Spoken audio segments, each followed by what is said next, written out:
महाविकास आघाडी विरोधात भाजपाची उद्या मोठी पत्रकार परिषद। मंत्री आशिष शेलार उद्या महाविकास आघाडीचा मोठा भांडाफोड करणार।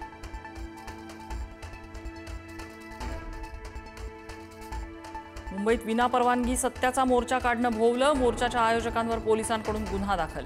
आझाद मैदान पोलीस ठाण्यात गुन्हा दाखल।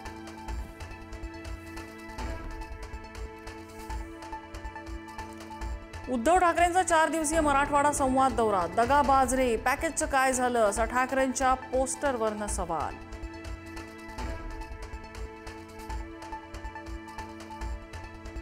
भाजप नेते रावसाहेब दानवेंच्या नातवाविरोधात गुन्हा। सातपूरमधल्या उद्योजकाची 10 कोटी रुपयांची फसवणूक केल्याचा आरोप। भागीदारीची रक्कम न देताच कंपनीचे शेअर्स परस्पर नावे करून घेतल्याचा आरोप।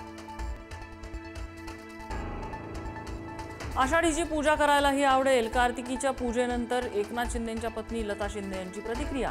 लता शिंदेंनी बोलून दाखवली एकनाथ शिंदेंच्या मुख्यमंत्रीपदाची इच्छा। कार्तिकीनिमित्त गजबजली पंढरी। शिंदेंच्या हस्ते पूजा संपन्न।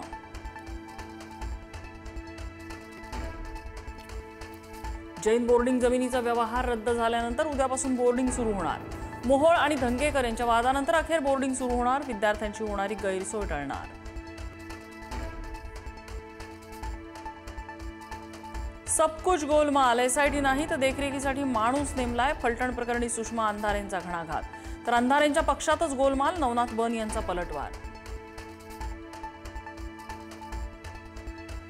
हिंदी सक्ती पहिलीपासून करण्यापेक्षा 5वी पासून सुरू करावी। हिंदीचं मराठीवरचं अतिक्रमण रोखलं पाहिजे। त्रिभाषा धोरण समितीचे अध्यक्ष डॉक्टर नरेंद्र जाधवांची प्रतिक्रिया। जालन्यात तिसऱ्या दिवशीही आयकर विभागाची चापेमारी। 20 वाहनांच्या ताफ्यासह अधिकारी जालन्यात दाखल।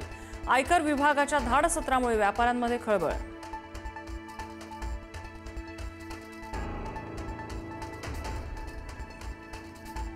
रोहित आर्याच्या एन्काउंटरचे आदेश नव्हते, त्यावेळी परिस्थिती तशी निर्माण झाल्यामुळे गोळी झाडली।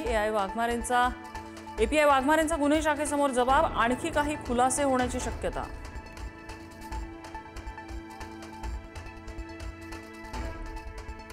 पुण्यातील कोरेगाव पार्क परिसरामध्ये पुन्हा अपघात। अपघातात दोघांचा मृत्यू तर गाडीतला एक जण जखमी।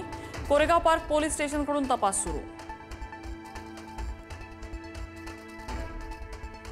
कपिल देव धोनी यांच्यानंतर हरमनप्रीत वर्ल्ड कप जिंकण्यासाठी सज्ज। दक्षिण आफ्रिकेने नाणेफेक जिंकत घेतला क्षेत्ररक्षणाचा निर्णय।